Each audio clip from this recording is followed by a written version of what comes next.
ఉత్తరప్రదేశ్‌లో అతిపెద్ద bulldozer action మొదలైంది. ఉత్తరప్రదేశ్ సీఎం మీకు తెలిసే ఉంటుంది.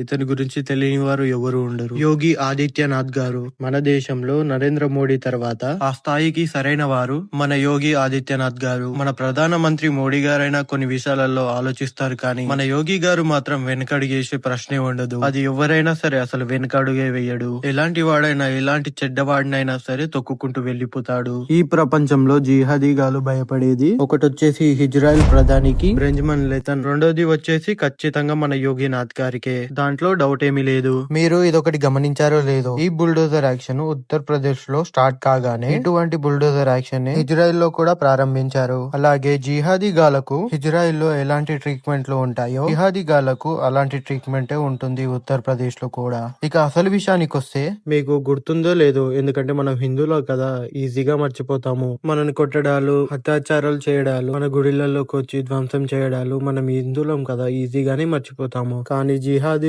మాత్రం ఎప్పుడో బాబ్రీ మసీద్ ని కూల్చింది కూడా ఇంకా వాళ్ళు గుర్తు పెట్టుకుంటారు. ఇదే కదా వాళ్ళకి మనకు ఉన్న తేడా. సరిగ్గా సెప్టెంబర్ 26వ తేదీన ఈ ముస్లింలు కొత్త రకమైన ఆందోళనని సృష్టించారు. ఆ ఆందోళన పేరే ఐ లవ్ మహమ్మద్. వీళ్ళు దేవుని పేరు చెప్తూ అల్లర్లు సృష్టించారు. ఎవరైనా దేవుని పేరు చెప్తూ అల్లర్లు కాకుండా మంచి పనులు చేస్తారు, కానీ వీళ్ళు అల్లర్లు సృష్టించారు. ఉత్తరప్రదేశ్ లోని ముస్లింలు అంతా కలిసి ఐ లవ్ మహమ్మద్ అనుకుంటూ రోడ్లపైకి వచ్చారు. ఉత్తరప్రదేశ్ లో బరేలీ జిల్లాలోని బరేలీ నగరంలో సెప్టెంబర్ 26వ తేదీన ఈ శుక్రవార ప్రార్థనలు అయిపోగానే పెద్ద ఎత్తులోనే రోడ్లపైకి వచ్చారు. ఐ లవ్ మహమ్మద్ అనే పోస్టర్లు పట్టుకొని వేలాది ముస్లింలు ఒక్కసారిగా ఆ నగరానికి దూసుకొని వెళ్లిపోయారు. దీంతో అది చూసిన పోలీసులు షాక్ అయిపోయారు. పోలీసులు వాళ్ళని అడ్డుకునే ప్రయత్నం చేశారు. ఏంది పర్మిషన్ లేదు, ఏం లేదు అని చెప్పి పోలీసులు ఆపడానికి ప్రయత్నించారు. ఆ ముస్లింలు మాత్రం పోలీసుల మాట వినకుండా ఆ ముస్లింలు పోలీస్ వాళ్ళ పైకే మలరపడి అమ్మనబోతులు తిడుతున్నారు. వాళ్ళని పక్కకు తోసి పోలీసుల పైకే రాళ్ల దాడి చేశారు.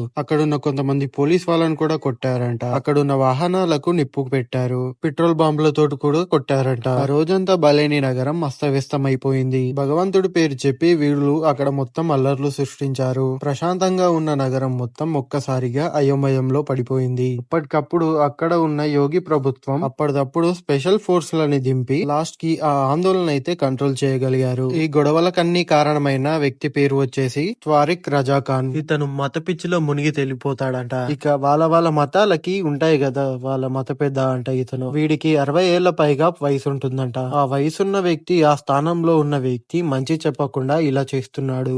కానీ వీడు దేశంలో అల్లర్లు సృష్టించడానికి ఐ లవ్ మొహమ్మద్ అనే వినదాన్ని తీసుకొచ్చాడు. ఆ ముస్లింలందరినీ హిందువులపైకి రెచ్చగొట్టాడు. ఇక్కడ ముస్లింలు ఐ లవ్ మొహమ్మద్ అనే దాంట్లో తప్పు లేదు, కానీ ఆ నినాదంతో ముస్లింలని హిందువులపైకి రెచ్చగొట్టాడు. అక్కడ ఉన్నట్టి ప్రజలలో హిందువులు ఉన్నారు, వాళ్ళని కొట్టారు. అలాగే పోలీస్ వాళ్ళను కూడా కొట్టారు. అక్కడ ఉన్నట్టి వాహనాలకు కూడా నిప్పు పెట్టేశారు. వాళ్ళు ఇలా చేయడం 100% తప్పే. బరేలీలో మొత్తం ఇది చేసింది ఈ తారిక్ గాడే. ఇది తెలుసుకున్న యోగి ఆదిత్యనాథ్ గారు రాజ్ది మతం మొత్తం దింపి వానిపైన మతానికి సంబంధించిన కఠినమైన కేసులు వేశాడు. ఇక వాని తీసుకువెళ్లి జైల్లో వేశారు. వాడికి సంబంధించిన కొంపలు, ఇల్లులు, షాపింగ్ మాల్లు, అపార్ట్మెంట్లు మొత్తం ధ్వంసం చేశాడు. ఇక వాటన్నిటిని అక్రమ ఆస్తిలోకి చేర్చారు. ఇక వీడికి సంబంధించిన 2 అనుచరులు ఉన్నారు. వాళ్ళలో ఒకడు వచ్చేసి మహమ్మద్ ఆరిఫ్, మరొకరి వ్యక్తి పేరు వచ్చేసి నఫీస్ ఖాన్. ఇక ఈ అల్లర్లో వీళ్ళ పాత్ర కూడా ఉందని తెలుసుకున్నారు. ఈ క్రమంలో యోగి ఆదిత్యనాథ్ గారు ముందుగా నఫీస్ ఖాన్ ఆస్తులపై దృష్టి పెట్టాడు. వీడు అక్రమంగా సంపాదించిన 7 ఎకరాల భూమిని, అలాగే ఒక అపార్ట్మెంట్ ని స్వాధీనం చేసుకున్నారు. ఇక వాడి ఇల్లు కొంచెం ప్రభుత్వ స్థలంలో ఉండడంతో మొత్తం కూల్చివేశారు. ఆ తర్వాత వానిపై కూడా కేసు పెట్టి బొక్కలో వేసేశారు. ఇక 3వ జిహాదీ పేరు వచ్చేసి మహమ్మద్ ఆరిఫ్. వీని దగ్గర కూడా చాలా డబ్బులు, ఆస్తి ఉన్నాయంట. బరేలీలో వీడికి ఎక్కడ చూసినా ఆస్తులు ఉన్నాయి. వీడికి అక్కడ మెయిన్ ఏరియాలో పెద్ద భారీ షాపింగ్ మాల్ ఉందంట. ఆ కాంప్లెక్స్ లో 24 షాపులతో పాటు పెద్ద షోరూమ్ కూడా ఉందంట. ఈ విషయం యోగి ఆదిత్యనాథ్ గారికి తెలిసిపోయింది.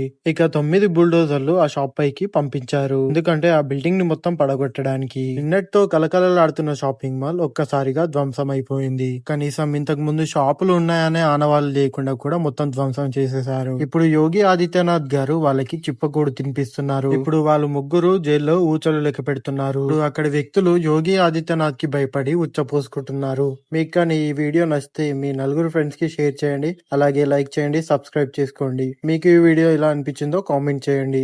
అలాగే మీకు మోడీ తర్వాత ఏ రాజకీయ నాయకుడు ఇష్టమో మీరు కూడా కామెంట్ లో తెలపండి.